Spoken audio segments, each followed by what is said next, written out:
त्याच्या माध्यमातून आपली संस्कृती जपली पाहिजे, आपला वारकरी संप्रदाय अजून वाढला पाहिजे.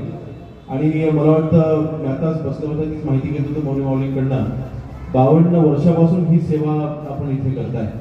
मला वाटतं ही सेवा अशीच अविरत चालू ठेवण्यासाठी आज मी ज्या पदावरती आहे या पदाचा सर्वात जास्त उपयोग होऊ शकतो.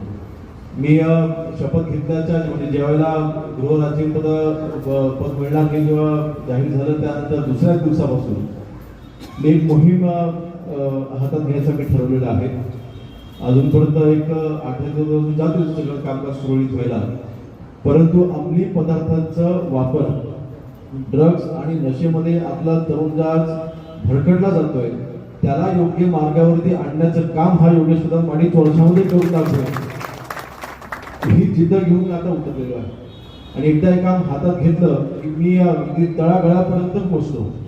मी वरच्या कार्यालयामध्ये